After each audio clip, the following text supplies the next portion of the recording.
Hello everyone, कीर्ति ma'am के साथ आज आप क्लास 11 का प्रैक्टिकल नंबर 2 देखने वाले हैं। प्रैक्टिकल नंबर 1 का वीडियो ऑलरेडी पोस्टेड है। प्रैक्टिकल 2 का आज हम करेंगे। जैसा कि आप सब जानते हैं कि अक्टूबर में मिड टर्म स्टार्ट होने वाले हैं बच्चों के, तो साथ में प्रैक्टिकल वर्क जो फर्स्ट टर्म के हैं वो फर्स्ट 6 प्रैक्टिकल्स हैं, जिसमें से हम प्रैक्टिकल सेकंड आज कर लेते हैं। फर्स्ट प्रैक्टिकल का वीडियो आपको चैनल पर ही मिल जाएगा। तो सेकंड प्रैक्टिकल है जन्म से लेकर 3 वर्ष तक के आयु के बच्चे के विकास के मानदंड का निम्न के संदर्भ में निरीक्षण करना। तो हमने क्या क्या निरीक्षण करना है? बच्चे का शारीरिक विकास,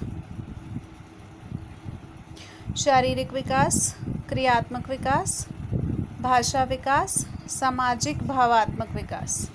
अब बच्चे का कहाँ पे किस एरिया में कैसा विकास हो रहा है ये हमने देखना है। तो अब आप जन्म से लेकर के 3 वर्ष तक, तो एक बच्चे को लगातार 3 वर्ष तक आप नहीं देख सकते इस प्रैक्टिकल को करने के लिए। तो आप जो है 3 वर्ष का एक बच्चा आपके घर में हो या आपके पड़ोस में हो, तो उनका डॉक्टर के पास जो बनता है कार्ड, जब भी पेरेंट्स उसे वैक्सीनेशन के लिए या किसी और कारण से लेकर जाते हैं, नॉर्मली वैक्सीनेशन के टाइम ही बच्चे की हाइट, वेट मेजरमेंट उस टाइम किए जाते हैं। तो शारीरिक विकास के सारा रिकॉर्ड उसका डॉक्टर के हेल्थ चेकअप के कार्ड में बच्चे का नाम, जन्म तिथि, लिंग और ये हाइट और वेट का मेजरमेंट उसमें मिल जाएगा।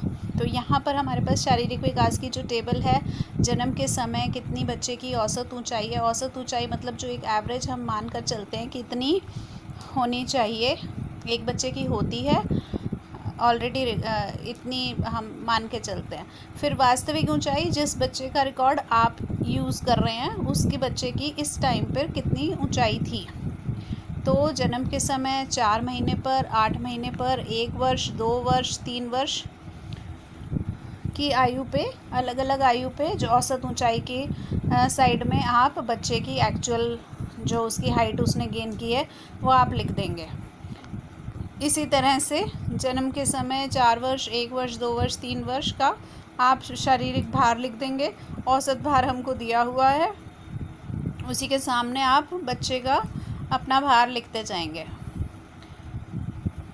दूसरा है हमारा शारीरिक क्षेत्रों में बच्चे का क्रियात्मक विकास। बच्चे का क्रिया कैसी चल रही है, जो अलग अलग बॉडी पार्ट्स को कैसा मूवमेंट बच्चा कर रहा है, जल्दी कर रहा है, देर से कर रहा है, उसका कैसा कंट्रोल है अपनी बॉडी पर। तो ये हम उसका देख रहे हैं सिर के क्षेत्र का विकास क्रम। तो सिर के क्षेत्र का विकास क्रम क्या है? उल्टा पेट के बल लेटकर थोड़ी ऊपर करने लगता है, उल्टा पेट के बल लेटकर छाती ऊपर करने लगता है, चीज़ों को पकड़ने की कोशिश करने लगता है, सहारे के साथ बैठने लगता है। तो ये जो सिर का विकास है उसके बारे में है। इसके बाद इन्होंने इसके औसत आयु बच्चे की बता रखी है कि ये वाले काम जो है बच्चा कौन सी आयु में कर लेता है, उल्टा पेट के बल लेटकर। आपके पास आपकी बुक्स जो भी आप यूज़ कर रहे हैं उसके अंदर आपको ये मिल जाएगा टेबल। अदरवाइज़ आप इंटरनेट से भी ले सकते हैं, नहीं तो जो आपके बुक में आप देख सकते हैं कि मटेरियल चैप्टर के अंदर से आपको अभी तो स्वयं को समझना के चैप्टर में उतना डिटेल में नहीं मिलेगा, तो बेसिकली आपको इंटरनेट के अंदर से आपको टेबल मिल सकती है। और ये बच्चे की औसत आयु के हिसाब से उस आयु में क्या क्या वो काम वो कर लेता है, कैसे कैसे डेवलप होता है, वो वाले एरियाज़ आपने जो आपका बच्चा है उसके बारे में आप लिखेंगे। तो अब ये चीज़ें आपको डॉक्टर के कार्ड में नहीं मिलेंगी, तो जो पेरेंट है उस पेरेंट से आप पूछ करके लिख सकते हैं।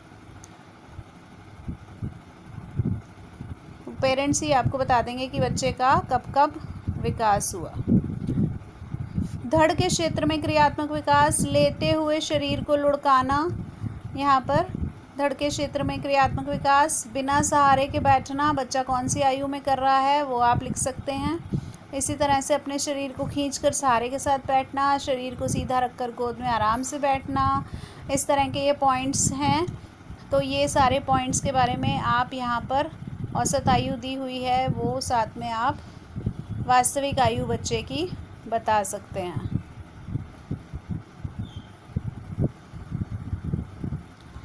फिर है बाजू व हाथ के क्षेत्र में क्रियात्मक विकास। तो इसी तरह से बाजू और हाथ की जो डेवलपमेंट है बच्चे की वो बतानी है। चीज़ों को पकड़ने की कोशिश करने लगता है, एक हाथ से दूसरे हाथ में ले लेता है। तो कौन से माह में वो ऐसा ऐसा काम करता है। तो जो औसत आयु आपको टेबल में दे रखी है, बाकी की आयु वास्तविक आयु आप राइट हैंड साइड पर लिखते जाएंगे उसके सामने।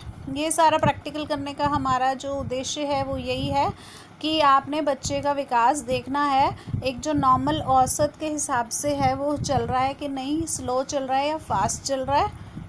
और अगर स्लो चल रहा है तो बच्चे का कितना स्लो है, कितना डिलेड डेवलपमेंट है, वो बच्चा नॉर्मल बच्चों से स्लो रहेगा या एडवांस चलेगा। ये इन चीज़ों से देख करके हम आइडिया हमारा लग जाता है बच्चे के डेवलपमेंट का। कल को आप चाइल्ड डेवलपमेंट की फील्ड में अगर कभी आप जॉब करते हैं किसी डे केयर में, क्रैच में, या एज अ काउंसलर, या चाइल्ड डेवलपमेंट के NGOs हैं जैसे निप्सिट वगैरह, वहाँ पर आप कोई काम लेते हैं तो ये वाले नॉलेज आपको वहाँ पर भी अच्छी रहेगी आपके लिए। और वहाँ पर भी इस नॉलेज की काफ़ी इम्पोर्टेंस रहती है। बच्चों के एरिया में ये सब चीज़ें देखी जाती हैं कि बच्चे का डेवलपमेंट इस नॉर्मल डेवलपमेंट से कंपेयर करके देखा जाता है।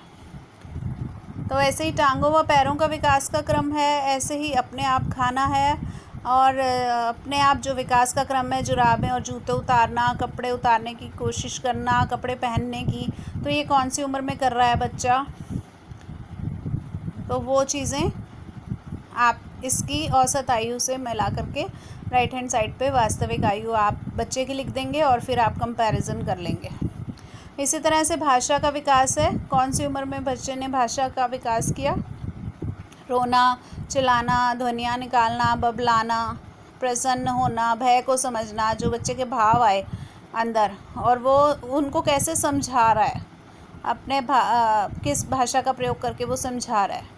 ध्यान से सुनना, समझना, रुको नहीं शब्द जैसे वो संकेतों के द्वारा समझाना। इसी तरह से ये पूरा टैबुलर आपको दिया हुआ है कि कब कब बच्चा कितना कितना बोल पा रहा है, ये आपने अपने बच्चे के बारे में लिखना है। और ये सारी चीज़ें आपको डॉक्टर के कार्ड में नहीं मिलेंगी, ये आपको पेरेंट बताएंगे कि बच्चे का ये कितने टाइम पे कैसा कैसा बोलने लगा था। ऐसे ही सामाजिक व भावात्मक विकास है। तो शिशु अपने आसपास के वातावरण को जानने की कोशिश करता है और समाज के बारे में वो कितना जान पा रहा है, कैसे जान पा रहा है, उससे रिलेटेड क्वेश्चन है। स्वयं की भावना उसमें कब से आ रही है, लास्ट पॉइंट में देखिए, छठे पॉइंट में स्वयं की भावना के बारे में प्रबल हो रहा है, अपने काम करने के कौशल उसमें विकसित हो रहे हैं, अच्छा बुरा भाव सब समझने लग रहा है, और अपनी आदतें। तो उद्देश्य भी मैं आपको समझा चुकी हूँ। सारी तरह का आपने बच्चे का विकास देखना है और हर विकास के बाद आप नीचे निष्कर्ष में कंपैरिजन निकालेंगे कि बच्चे की डेवलपमेंट स्लो है या फास्ट है। तो सेकंड प्रैक्टिकल इतना ही है और कोई बहुत ज़्यादा मुश्किल नहीं है। आप बच्चे के पेरेंट्स से सारी इन्फॉर्मेशन लेकर के उसके बारे में लिख सकते हैं। इनफैक्ट लेफ़्ट हैंड साइड पर आप बच्चे और उसके पेरेंट की पिक्चर भी लगा सकते हैं। राइट हैंड साइड पे तो आप इन्फॉर्मेशन लिख ही रहे हैं, तो लेफ़्ट हैंड साइड पे आप पिक्चर लगा दीजिए उसके पेरेंट्स की।